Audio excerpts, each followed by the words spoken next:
Selamat pagi, Anda kini bergabung bersama saya Janet Lee dalam Berita Semarang. Rangkaian berita dan peristiwa aktual telah kami siapkan untuk Anda selama setengah jam ke depan. Selain informasi terkini, kami juga siapkan berbagai informasi ringan dan menarik untuk menyertai aktivitas Anda pagi ini. Informasi utama segera hadir di antaranya. Polda Jawa Tengah mengungkap kasus pembunuhan ibu dan anak yang jasadnya ditemukan di kolong tol Semarang Solo. Pelaku tidak lain adalah kekasih korban. Hindari perbaikan trotoar, seorang ibu dan putrinya tewas terlindas truk di jalur Pantura Batang. Pasca pemerintah serahkan harga minyak goreng pada pasar, minyak goreng kemasan mendadak berlimpah di Pasar Peterongan, Kota Semarang.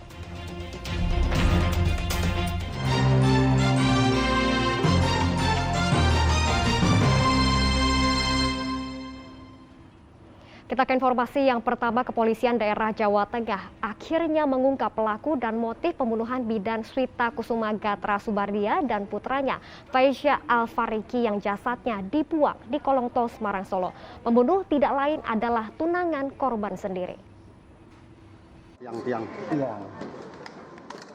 Misteri pembunuhan terhadap bidan Swita Kusuma Gatra Subardia, 32 tahun, dan putranya Muhammad Faizza Al-Fariki berusia 5 tahun terungkap sudah. Setelah sepekan penyelidikan berlangsung, tim Jatlanras Polda Jawa Tengah akhirnya menangkap pelaku bernama Doni Kristiawan Eko Wahyudi, warga Dusun Sumbergirang, Kecamatan Lasem, Kabupaten Rembang. Doni dibekuk dalam perjalanan ke Mapolda Jawa Tengah saat hendak beralibi membuat laporan kehilangan tunangan dan putra tirinya Rabu lalu. Doni tidak lain adalah tunangan korban. Dari hasil pemeriksaan terungkap hal mengejutkan. Tersangka Doni yang menjalin hubungan asmara dengan korban Sweta, seorang janda beranak 2, rupanya dititipi anak Sweta bernama Muhammad Faizza. Namun karena kerap dianiaya dan tidak diberikan makan, Muhammad Faizza akhirnya tewas. Lalu jenazahnya dibuang di kolong tol Semarang Solo, kilometer 426, 20 Februari lalu. Selama dalam penguasaan ataupun ikut tersangka, korban atas nama Muhammad Faizza sering dianiaya dan tidak diberikan makan. Setelah itu, dia mendapatkan korban meninggal, kemudian dibuang. Sweta yang menjalin asmara dengan Doni yang masih beristri saat sama-sama menjadi tenaga vaksinator di Yogyakarta beberapa waktu lalu. Sweta adalah bidan di sebuah rumah sakit di Sleman dan Doni adalah tenaga kesehatan. Sebagai seorang ibu, korban Sweta di awal bulan Maret curiga dan ingin bertemu dengan anaknya. Tersangka lalu mengajak korban Sweta bertemu di sebuah hotel di kawasan Candi Sari, Semarang. Di hotel inilah ia dibunuh tersangka, lalu dibuang jasadnya 500 meter dari tempat tersangka membuang jasad Muhammad Faizza. Tanggal 7 Maret mereka bertemu, kemudian korban Swita diajak ke hotel. Karena terus ditanya anaknya, tersangka menghabisi korban. Setelah korban dihabisi, dimasukkan dalam sarung, diikat kakinya, dinaikkan mobil, dibawa ke kilometer 425. Berdasarkan hasil pemeriksaan sementara, tersangka membunuh korban Sweta karena cemburu dengan korban dan khawatir kematian Muhammad Faizza terungkap. Korban waktu ketemu di Semarang berlambai-lambai tangan dengan seseorang, dan kemudian tersangka menanyakan siapa itu. Ini yang hasil pemeriksaan sementara. Jadi untuk motifnya dapat kita sampaikan bahwa korban cemburu yang dibandingkan dengan laki-laki lain. Kemudian tersangka ketakutan adanya ditanya mengenai keberadaan anaknya. Polisi menjerat Doni dengan pasal berlapis pembunuhan berencana, penganiayaan yang mengakibatkan korban meninggal dunia, dan Undang-Undang Perlindungan Anak sehingga terancam hukuman 15 tahun penjara hingga seumur hidup.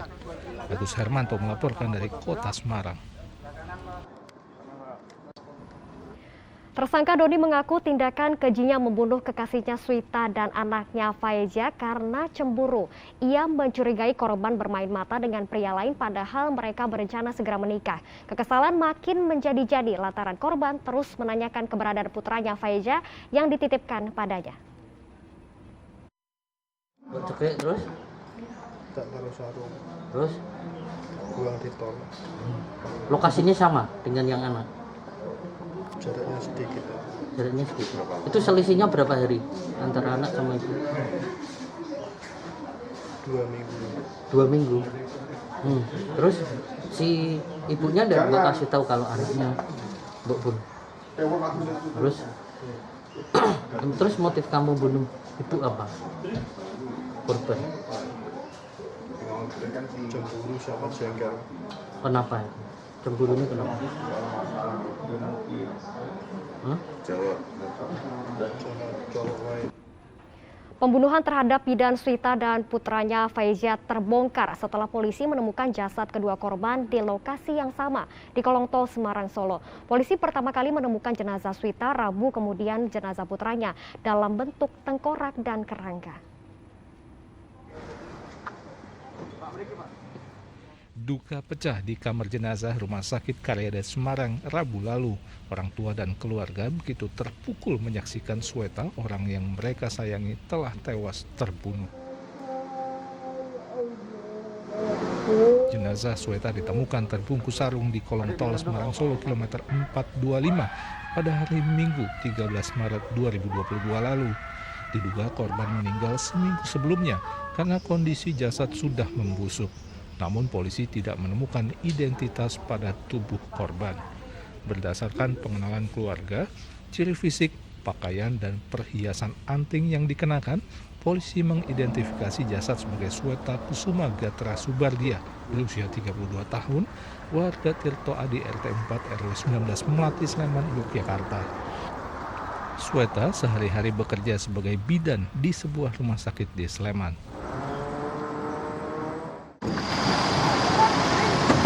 Pasca identitas korban Sweta terungkap, polisi terus mengembangkan penyelidikan karena anak korban juga dilaporkan hilang.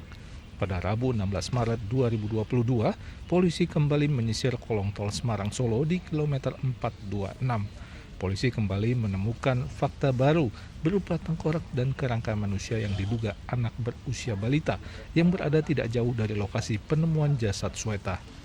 Dugaan awal polisi yang mengarah pada tunangan korban bernama Doni Kristiawan Eko Wahyudi sebagai pelaku akhirnya terbukti. Berdasarkan hasil penyelidikan, kondisi dua jasad saat ditemukan dan pengakuan pelaku, ibu dan anak ini dibunuh pada waktu yang berbeda. Muhammad Faiza lebih dulu meninggal dunia. Baru kemudian pelaku membunuh ibunya Sweta.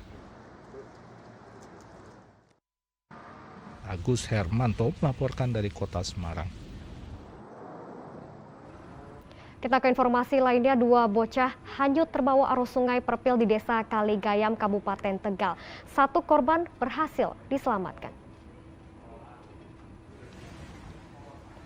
Tim SAR gabungan menyusuri aliran sungai Perpil hari Sabtu untuk mencari 1 lagi bocah bernama Arsya yang belum ditemukan.